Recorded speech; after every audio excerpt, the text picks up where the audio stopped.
Hey, what's going on, everybody? Boilon here, back for another video on Marvel Strike Force. Today, we have I guess on the back of yesterday's video, some people might be a little bit tired of this, but I'm going to be doing it anyways because honestly, I've been thinking about this for some time. I want to do another state of the game sort of video here, but what I've particularly done is I've done a mashup of some videos from most of the envoys, especially from their Ryan Jacobson dev call video.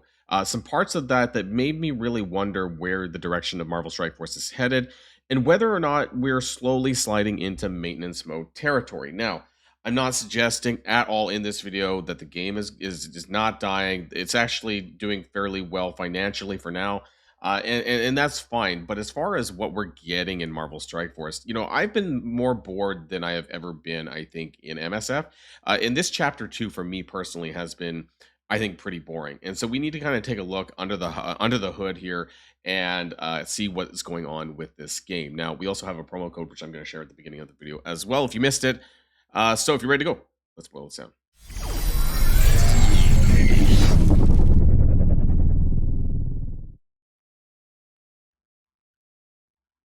Oh, okay, sorry, my bad there. I was a bit slow on my my buttons here. Okay, so the first that I want to talk about is the new player promo code here, Brimstone Showdown. Brimstone Showdown, all in caps. Make sure that, or just pause the video. And this is a pretty good one, actually. You get 1 million gold, 10,000 antimatter, and 150 power cores. So, don't delay on that one because these codes usually only work for a few days. So do take that, go into your game, right, and claim that from your inbox. And I guess that's going to be really important there. Yep, there you go. And I'm actually going to, you know what I'm going to do? I'm going to screen cap this because that's important, so I can share this for others.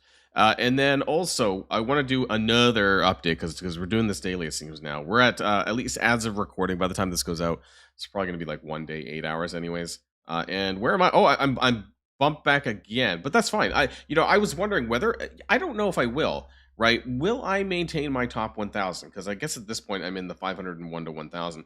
I think I would be okay with that. I don't want to push more. I'm not pushing like more than this to get back into the 500. I am not doing this. But if I do land anywhere here, top 1,000 would be great. Top 1,500 is also acceptable somewhere in here. I'm curious how many people are going to do this at the last minute, or at least in the amounts that are like more than 120 million gold, which is what I spent. So I guess we'll find out. Maybe I'll check again like tomorrow before the event goes down and see where I've moved there, just so people have a rolling update there. I'm curious also where other people are going to end up landing. And I think on tomorrow, like an hour before the event closes, I'm going to do some gradual spending on my alt account just to get a better idea of like how many different people are kind of spending at different ranges, because I think that might be interesting too. And also, again, taking a look at the bottom of the leaderboard in terms of how many people are even ranked at all on this particular event. So we're going to take a look at that later on. Now, for the main part of the video, here's what I want to take a look at is I want to, and again, I have some mashups here, and I'm going to go into full screen mode just so you guys can see a bit better, but I have the audio on, so hopefully you guys can hear this. We're going to take a look at this, and then we're going to discuss this. So this was basically taken from Dorky Dad, from Mobile Gamer, and from Valley Flying a little bit, in terms of what they had to say about the RJ call, and there's just some little clips in here, and then I want to break it down. I actually agree with a lot of what people are saying. And I'm concerned. I'm concerned with what this means, I guess, for the direction of Marvel Strike Force. And at the very end, we're going to take a look at some kind of common definitions here of maintenance mode and whether or not Marvel Strike Force qualifies for any of this or not. Okay, so let's start this. But yeah, there was kind of a theme to that, right? It's like it's not on their top priority because they don't have the extra manpower, if they even have enough manpower, which leads us to challenges and flash events. So this is often brought up. Me personally, I couldn't care less because as a veteran or endgame player, if a new challenge comes out, a new flash event comes out, done, and then it's just another button to sim, right? And they seem to have that same opinion. It's not replayable content. Is it an avenue to get more rewards? Sure. Is it kind of something nice for new players to aspire to complete? Yeah, sure. But once it's done, it's done. And there's nothing of interest there, right? That's like the no boss fight. There's something of interest for players to actually do with that more than one time. Whereas these events, not so much. So this was not a top priority for them. They did talk about being interested in different flash events, but I don't think it would be in the same vein as like Training Day, right? So, what was your take on Yeah. Also, in case it sounds a little bit faster, it is. This is at 1.25 speed from their videos. Now, one thing that I'm not exactly sure why, because I think the MSFPV also talked about this as well, about like challenges and flash events. I think this is not exactly the broader concern. I think it more has to do with updating just in general things. And I totally get it. And I think that's kind of fundamental, or maybe perhaps a fundamental problem to like the Marvel Strike Force as a game, that once you clear something, it's 3-starred and done. But what I really at the beginning here, what I really wanted to grab was that their resources are stretched. That it seems that everyone seems to come to the same conclusion, or maybe he didn't. Maybe Ryan Jacobson didn't come out and say it exactly, but and because I wasn't there, right? Obviously, but it seemed to suggest that basically they don't have enough dev manpower to do a lot of things that they want to do. And this is going to be heard quite a bit here in this through the variety of different content creators as well. And this kind of concerns me going forward because I guess we need to lower our expectations in terms of what we're going to be getting in this game. challenges and flash events probably kind of just being archived the way they are, and probably not touched for quite a while, right? Honestly, I'd rather them just remove this from the game. I'm tired of looking at the red dot. Yep. The only ones I look forward to is Block Party to get the T4s, and Training Day and Payday. Those are the only three I quote unquote look forward to, just because it's free resources. It's a decent chunk. The challenges itself, like those catalysts, I don't need the teal stuff. I just do that because of robotic habits, Yep. and I don't want to see the red dots on my screen. That's the only reason I do it. Yeah, I 100% agree. I think they should just, it's mindless button pressing the same way kind of raids, or just hit the sim button and move on. Unless your baser and your Thunderbolts team just refuses to sim it. Oh man, you fail that once a Like week. half the time. Oh half man. So I just want to stop here very quickly because one thing that I think that and I hope that some of you guys can agree with me on this, is that when I'm logging in on my daily day-to-day stuff on Marvel Strike Force, when there's not I'm going to say a one and done event, right? So things like possibly like Danger Room, Scourges, things like that. Once I'm done with that, really just my day-to-day is logging in, checking my stores, and then simming my raids, and then that's it. Like I think my daily quote unquote gameplay has been reduced to like less than 10 minutes a day. And I'm wondering if Sim has actually become a large problem to Marvel Strike Force. It's funny, right? Because when we brought it, originally the Sims first came to Blitz. And that's because there was too many teams, right? At some point we were getting too many teams, and nobody wanted to do manual blitzing for, I don't know what it was at the time when it came out, like 30 plus teams or 40 plus teams. Like it was really bad. So I agree, that was low quality screen time that had to go. And then it was brought to raids because people felt, well, you were doing the kind of same song and dance on raids every single day. And then I guess the calls got loud enough to implement a raid sim. And then further, people were asking for a war sim, and I don't blame them, frankly, for people who don't like PvP. I think if they did that, though, that would have possibly killed the game. Now looking back at that, like I was a proponent for war sims, honestly. But given how little content that this game actually has on a day-to-day basis, I think that definitely would have actually killed the game. So I don't agree with war sims anymore. As much as I don't care about war, I think that as far as gameplay goes in the game, it is seriously lacking in terms of what we have available in Marvel Strike Force. So I'm wondering if Sims actually became the problem that kind of dulled the experience, so to speak. Time. And it's not his fault. It's so funny. But yeah, I agree with you. They should Yeah. just remove this, cut it off from the game, put those rewards somewhere else, obviously, in some different avenue that just kind of happens over time. Probably just throw it as part of Command Center rewards in some form or fashion, right? But I wasn't I'd be surprised. fine with that. Yeah, I wasn't surprised or shocked at that. Definitely, he made it very clear that he agrees with a lot of the criticism for the Professor X saga. And I got the vibe it's going to be another Dark Dimension instead. That was the vibe I got. It's the most simple solution. They seem like they're kind of. So this was just in reference to Xavier Saga moving into Annihilus or and things like that, and what that might be. Basically, that some people much prefer the Dark Dimension style than the Saga style, and I kind of agree with that as well. I do much prefer Dark Dimensions. What I didn't like about the Xavier Saga, and for those who are still running it, is kind of it's a checkbox. It's kind of like a one and done. Once you get the characters that you need, you clear it, and that's it. Right? I for better or for worse, Dark Dimension had these nodes, right, where you could either bash your head on with non-ideal characters, or there would be some quote unquote skill element where, depending on the kill order and things like that, that would matter as well. So for better or for worse, I did actually enjoy that. And like things like Odin was more preferable.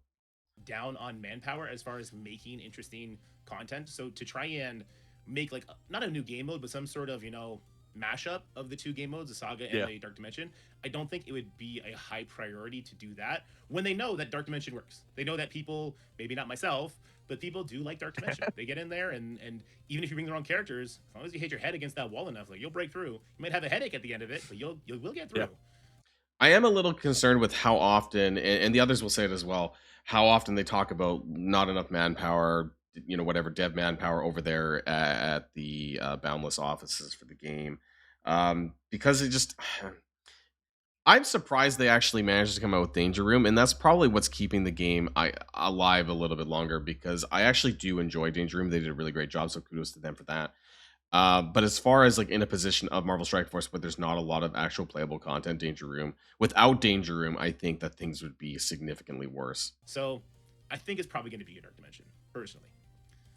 I thought that was interesting that we didn't get to talk about that, because we had a pretty good structured, like, this is what we had questions about. So yeah, I think we ran out of time, so that's why we didn't get to talk about like new game mode. But I'm really curious what game modes are looking at doing. I personally think they need to like revamp the tower stuff. It's just those fail where it's like the same teams every floor. Yeah. Tower. If costumes is a criminal under monetized thing in Marvel Strike Force, Tower is a criminalized game mode that is underutilized, right? Like the potential of Tower in a hero collector strategy RPG game, which is what we play, it's so endless. And for Sword Satellite, we've had that same final stage, the Mephisto and the Panda Pool and the Apocalypse for like 2 years. But I think it goes back to them not having the manpower to keep up with things. One thing that was said is that like the content for the game, like new content being created for the game, can't keep up with the pace the community consumes the content, which is 100% true. And I think Danger Room answers some of that with the procedurally generated teams, right? Okay, so I want to stop right here because this is really interesting, and I want to thank Dorky Dad for bringing up the tower, because as you guys know, I do play Raid Shadow Legends, right? So does Mobile Gamer, so does a few of the other envoys. And what they have there is a tower that lasts for 30 days, and there's 3 different versions of the tower, both on normal mode and hard mode, and this rotates once a month. So there's a total of 3 towers, and so you won't see the same one. It basically takes 3 months for it to rotate to see the same one. And why I bring this up is because they could easily, of all the towers that they have, they could easily implement something like this. Now, is it going to be amazing for people at the top? Probably not. But it's going to be a great way for newer and mid-game players to kind of introduce themselves to content, to do some stuff that's going to get some rewards. Don't put a leaderboard behind it or anything like that. Just do some milestone rewards, so every time you clear the floors, you're going to get a little bit of stuff, right? And I think this would keep the players engaged. Now, how I would kind of throttle this a little bit is saying that you can only do, I don't know, X number of floors per day. That way it's stretched out over the month, and it gives you something to do when you log in each day. Not a one and done, okay, now I'm done for the month. I think that was a little bit of a problem with a lot of the content actually that Marvel Strike Force sees. Now, I'm not saying we should throttle the Danger Room or anything like this. But there's a balance, I think, that needs to be struck so that we have something to do each day. The difference is that I don't know if it will be accepted very well to have content throttled when we've never had that before, as far as time gated, that kind of stuff. I mean, in some regards, the tower modes used to be time gated a little bit in this way because you could only do so many per day, and then you had to wait for the blitz reset and things like that. But I think that some things need to change a little bit so that we can get more, either stretch the existing content up so that we feel like we're doing more every day. There's just something missing, in my opinion, from my experience, but I'm also hearing this from quite a few other players who are playing this game as well, and this is definitely a lot in my Discord and in my DMs. And that works for Danger Room. So I want to jump ahead a little bit here. Realistic or casual? There's a lot of stuff about Doom Tower. Sorry, Doom Tower is what they call it in Raid. Tower mode in Marvel Strike Force. But I did want to appreciate that for Dorky and Desir to bring that up. Toying around with the idea of like a fantasy draft mode. Let's jump ahead to Valley Flying over here, I think. With the idea of like a fantasy draft mode. Next thing they talked about was Danger Room. So let me go through the notes of the Danger Room. They still are trying to find the right balance with the Danger Room. They're still playing with things and finding a thing that will make this the most enjoyable for players. Ryan likes the longer duration so that players can choose when they want to engage in it instead of these shorter duration type of Danger Room ones. The game, he said, the game is consuming content at a faster rate that they can develop it. So instead of changing a lot of things, they are releasing less content at a higher quality ratio. They just don't have as much devs as they need right now. So with the Danger Room in particular, though, they're still learning and taking feedback. And with a lot of things, he said there's times they will swing and miss, and other times they will deliver a great experience. Personally, I do like this round at the Danger Room. I know. Now, one thing that I want to point out is that it seems that according to some envoys that Ryan Jacobson says that we're consuming content too fast, which is interesting, right? You know, because that's why I said maybe we should pull back. Maybe we should throttle how much we're able to do on a daily basis. Now, not in everything, but in some things, this could make sense. That way it stretches it out over a longer period of time, and it gives them more time as well to kind of come up with this stuff for us to do. Because it seems like they just don't have enough people to do the content, to create new content. And so if that's genuinely the problem, then again, maybe some kind of throttling needs to happen. So I heard this a couple of times as well that I wanted to kind of just point out. That last note on anymore until this is fixed. So this is kind of a break that if you want to engage with it, you can. If you don't want to engage with it, that's fine, and your rank shouldn't be penalized by that. But yeah, they do want to invest more in this, but he went back to that lack of devs that they have right now and just kind of allocating where they want to play, focus on in the game. That was more to do with Cosmic Crucible and some stuff with the Ultimate 32 and why people lose their rankings and stuff when that happens. And basically going back to, again, that whole not having enough devs to do the things that they want to do, and so that they're really, really stretched. And this is problematic, I think. What happens with that? As far as these flash events and challenges, they do want to... I'm not going to repeat this because we talked about this already at length with the Dorky Dad section, but basically Valley repeats the same thing. Here, when it comes to the challenges, flash events, basically not enough devs to really do more content, that kind of thing. I just like Desir said in Dorky's video, I'm totally okay with them kind of collapsing to some extent this stuff and just putting them elsewhere, because it's kind of bloat. It's game bloat, if you ask me. There's a lot of like game bloat stuff that doesn't really need to be there. That just feels like box ticking at this point, right? You know, that like if they're not going to be updating or doing anything like this, it just feels like it's clogging things in Marvel Strike Force that don't really need to be there, or it confuses players, especially new players, to think that this is actually something that needs to be thought about. But that's just me. I'm going to jump ahead a little bit here to the mobile gamer section I want to talk about here. So, updated. Again, before I move on to a different tangent, is that they're understaffed. I don't know what to tell you. Like, it sounded like they have all these things they want to do, and there's all these things that I would want them to do, and there's all these things that he wanted to do, there's all these things that you want him to do. It's like, yeah, we have one group of people that do all of that, and they're working multiple projects. And like the question came up about, well, I don't even know what's on this list or not, but anyways. Yeah, the updates to challenges and flash events. Yeah, that's exactly where I was gonna go. He's like, yeah, all right, down here, update to challenges and flash events. It's like, yeah, we would like to do that. That's just not a priority. Yeah, it's just not a priority. It's just not something we can prioritize because they want to do more things like the Blastar invasion event, where it's actually like engaging content that everybody's going to engage with. The problem is with flash events and challenges is you're going to play the mission one time. Yeah, they were not interested in that every time it comes by, and they're not interested in that because it's a waste of resources. Which is why campaign missions, we don't get new ones very often. We get like the last one I think we got was like the Incursion campaign chapter 8 or something. Right. It just doesn't happen because it takes a lot of time to build those nodes. And then there's just no return on investment because you play it once, you 3-star it, you never play it again, ever, and you never will play it again. And I feel like that's the purpose of Danger Room from their point of view is. Okay, so I want to stop there just very briefly because, again, going back to that whole prioritization of their resources, and that's fine, right? Like, please do prioritize the stuff that is going to be more exciting. But at the same time, it's also concerning to me that there is so little staff that we're only going to see little bits of content every week or every month or whatever, and compared to some other games, perhaps it's just not really meeting that kind of the gamer need, I guess, for me, like to the point where Marvel Strike Force is almost a side game. It is a side game for me at this point in terms of like my screen time. Now, again, I'm not asking for 1 to 2 hours every single day. That's not what I'm asking. But I feel like I'm really too low on that. I'm like, even if I were to start caring about PvP again, like I still feel like this number is going to be very low, right, in the grand scheme of things. We do get like some burst content, but then it's kind of done for like 2 weeks potentially, right? And so there's just, I guess, not enough daily sort of dripping of content for us to do. It's kind of that, it's a lot of that one and done stuff, and I don't know, maybe I feel that needs to change a little bit, but I could be wrong, right? To get this into a place where it does not require constant tweaking, yet it evolves and gets different every time we play it without them rebuilding it every single time, right? And that's kind absolutely. of they would rather focus on something like Danger Room than challenges and flash events, because that's a one and done. Once you play it once, you never look at it again and you sim it, right? And they're more interested in Danger Room. So I actually think that some people are going to hard disagree with me here, and that's okay. But I actually think that Danger Room kind of saved Marvel Strike Force in this regard. When we're talking about sort of content to do and stuff that can be repeatable, I actually do like Danger Room for this aspect. And it seems to be something that they can build that doesn't need a lot of time, that they can kind of use the existing mods that they have, right?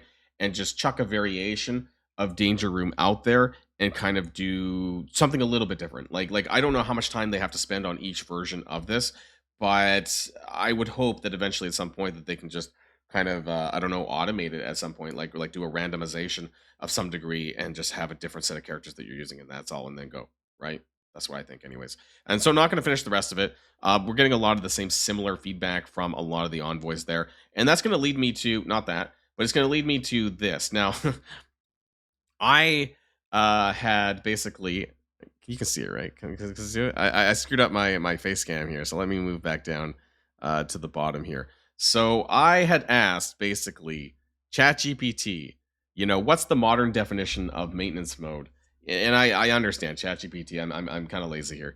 In terms of gaming and mobile gaming specifically, I tried to ask this, and I want to see how many of these things are actually checked off in Marvel Strike Force at all. So maintenance mode, the modern definition in gaming, a state where a game is still kept online and playable, but is no longer receiving major new content updates such as expansions, events, new characters, or story chapters. Instead, the developers only provide technical support and bug fixes if needed. This part's kind of funny because you know how we feel about this when it comes to Scopely. Server upkeep, so the game remains accessible. Yes, that's there, of course. Minimal updates, often limited to balance tweaks or seasonal reruns of old content. Now, this is something that's happening a lot in Cosmic Crucible, for example, is that they're basically just rerunning same old rooms. Very rarely are they actually coming up with new ideas. And I think Cosmic Crucible is becoming a bit stale.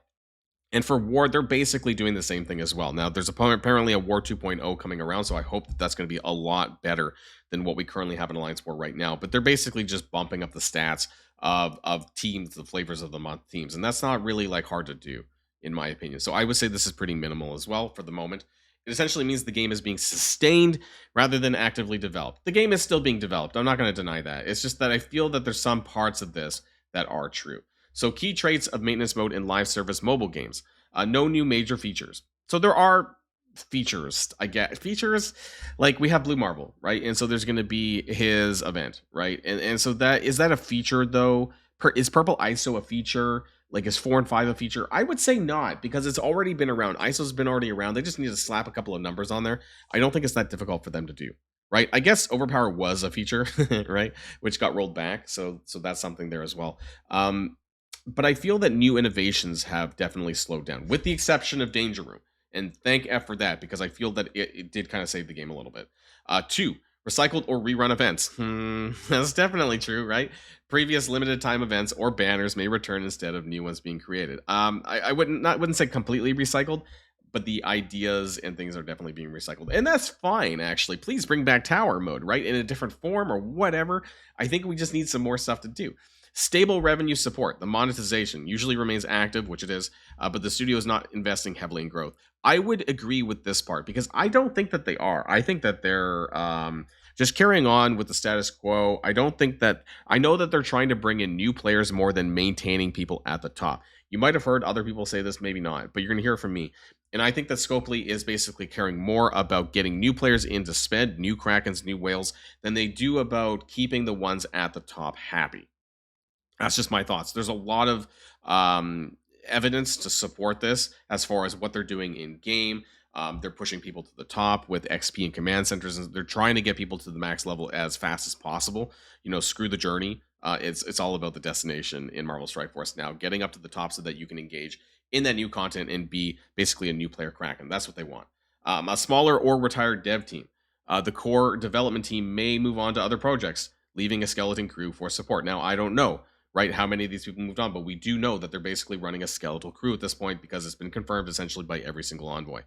Uncertain long-term future. Games in maintenance mode often remain until they stop being financially viable, after which they may be shut down. So this game is far from being shut down, because Now I don't know how much they pay for the licensing for Marvel, but it's not. It still is financially viable from my understanding. We can take a look at the Scopely sensor tower numbers, and I do have that here as well, which is really interesting. And actually, especially if you compare it to other stuff like Monopoly Go, and I don't have the Pokemon Go figures, but eventually that's going to be, I guess, absorbed into Scopely as well because they bought that. But you can see here that they're still making more money than Star Trek Fleet Command, and that game's still going. That being said, I think the Marvel license is more costly, obviously, than Star Trek. You can see this is for Android.